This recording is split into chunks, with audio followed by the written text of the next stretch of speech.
दोस्तों, लगातार आप कल से लेकर अब तक ये देख रहे होंगे कि प्रधानमंत्री नरेंद्र मोदी कन्याकुमारी पहुंच गए हैं, साधना कर रहे हैं, संत बन चुके हैं। दावा किया जा रहा है मीडिया की तरफ से तकरीबन 45 से 48 घंटे तक वो भोजन का सेवन नहीं करेंगे, यानी अन्न नहीं खाएंगे। लेकिन जानते हैं उनके अपने संसदीय क्षेत्र में क्या चल रहा है, ये निश्चिंतता उनके चेहरे पर क्यों है? क्योंकि वो जानते हैं कि चाहे वो केंद्र की सरकार हो या उत्तर प्रदेश की सरकार हो, दोनों ही उनके हाथ में, यानी बीजेपी के हाथ में है। ऐसे में सारे हथकंडे चले जा रहे हैं। आज मैं आपको वाराणसी से निकली एक ऐसी तस्वीर दिखाने जा रहा हूं जिसे देखने के बाद आप समझ जाएंगे कि मोदी जी, बीजेपी, अमित शाह, ये तमाम लोग कैसे इंडिया गठबंधन से डरे हुए हैं। मैं ये दावा नहीं कर रहा हूं, ना मेरा चैनल दावा कर रहा है कि वाराणसी सीट पर भारतीय जनता पार्टी की हार हो सकती है, होने वाली है, नहीं कह रहा हो सकती है, कुछ पता क्या। ऐसे में यह जरूर दावा कर सकता हूं कि जो जीत का मार्जिन पिछली दफा था, यानी 2019 में जितने वोटों से मोदी जी जीते थे, उससे बहुत कम वोटों से इस बार जीत हासिल कर पाएंगे। या तो पासा भी पलट सकता है, और या फिर जीत हुई तो मार्जिन जीत का बहुत कम होगा। और अब आप वहां पर हो क्या रहा है, आज अपने इस वीडियो में आपको दिखाने जा रहा हूं, जिसे देखने के बाद आप समझ लेंगे और सोचेंगे भी लोकतंत्र है कहां। नमस्कार, मैं हूं प्रज्वल गौतम और आप देख रहे हैं टाइम्स एक्सप्रेस।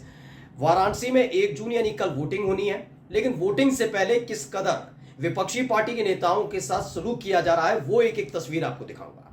क्योंकि आपको याद होगा 13 मई को मोदी जी ने अपनी पार्टी शासित राज्यों के मुख्यमंत्रियों को बुलाया, एनडीए के तमाम घटक दलों को बुलाया, अनुप्रिया पटेल, जयंत चौधरी, ओम प्रकाश राजभर, नीतीश कुमार, अपनी कैबिनेट के मंत्री, तमाम लोगों को बुला लिया। और फिर भी वाराणसी की जो जनसंख्या है उसके हिसाब से मात्र 7.5% लोग ही मोदी जी की रैली में जुटे थे। दावा तो यह भी किया गया कि उस रैली में आधे से ज्यादा बाहर के लोग आए थे, यानी वाराणसी के वोटर्स नहीं थे, वाराणसी की जनता नहीं थी, वाराणसी से ज्यादा बाहर की जनता आई थी। लेकिन यह दावा मैं नहीं करता, छोड़ दीजिए, मानकर चलिए 7.5% लोग उनके रोड शो में शामिल होते हैं। इसके बाद क्या जीत मुमकिन हो पाएगी? क्योंकि उन्होंने तो हर बार दावा किया, 2014 में भी, 2019 में भी, कि जब जब वो वाराणसी गए, पूरा वाराणसी उनके लिए, उनके स्वागत के लिए खड़ा रहा। बीजेपी के नेता और तो और जो गोदी एंकर हैं दावा करते रहे।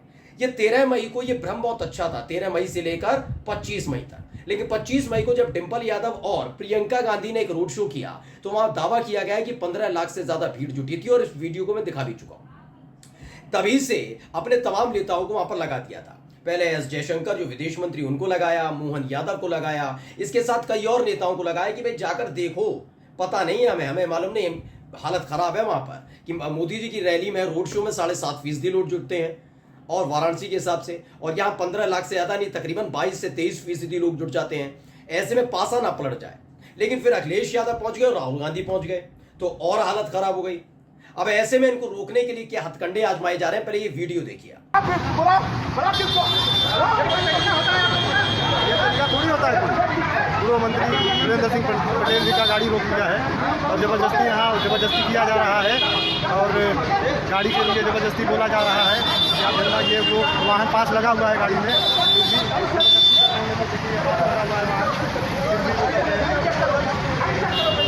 तो वीडियो आपने देख लिया। अजय राय जो खुद वाराणसी से मोदी जी के खिलाफ खड़े हुए हैं, अजय राय नाम है इनका, कांग्रेस के प्रत्याशी हैं। उन्होंने कहा सपा नेता सुरेंद्र पटेल जी को प्रशासन ने चोलापुर के मुआव चौराहे पर रोककर परेशान किया जा रहा है। यह बिल्कुल उचित नहीं है। अपने हार से बौखलाए नरेंद्र मोदी जी अपनी सारी ताकत झोंक दी है।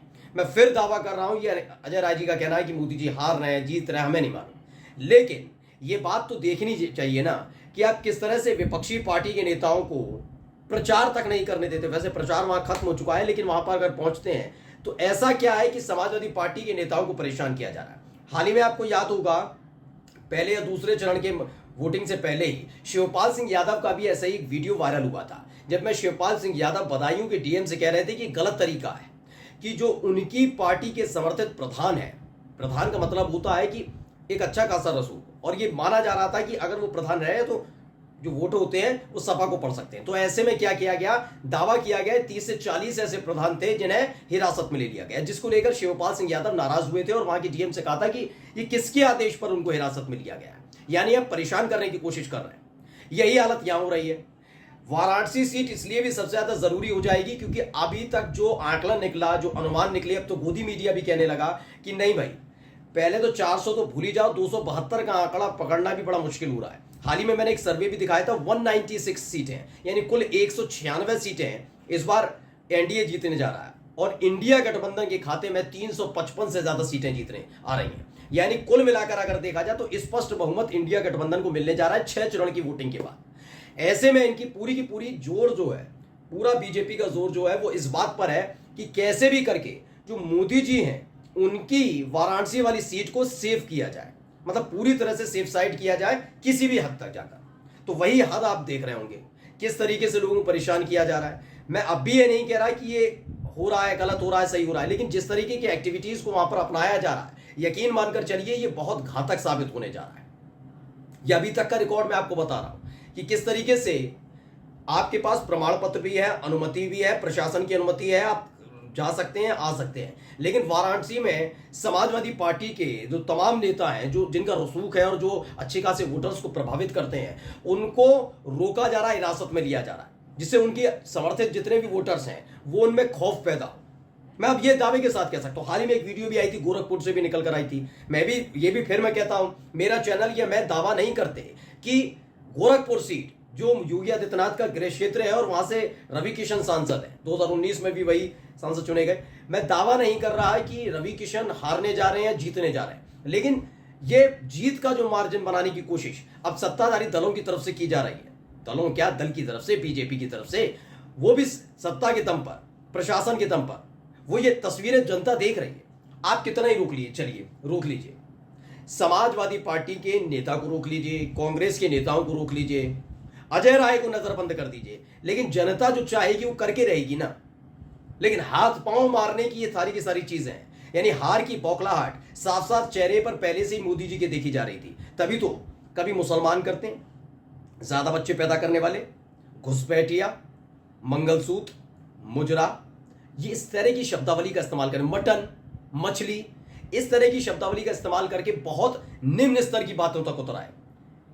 क्योंकि क्या है ना, मनी मन उन्होंने एक बात सोची थी, जब 5 राज्यों में विधानसभा के चुनाव हुए थे पिछले साल और 3 राज्यों में बीजेपी ने जीत हासिल की थी, तो उनको पूरा भरोसा था कि ये तो 3 राज्यों की जीत का आंकड़ा है, अभी हम पूरे देश में जीत सकते हैं। कैसे? क्योंकि उसके अगले ही महीने, साल के पहले महीने में 22 तारीख को राम मंदिर की प्राण प्रतिष्ठा की थी, और उसी आधार पर उन्होंने दावा कर दिया था कि वो बन गए हैं हिंदुओं के ब्रांड एम्बेसडर।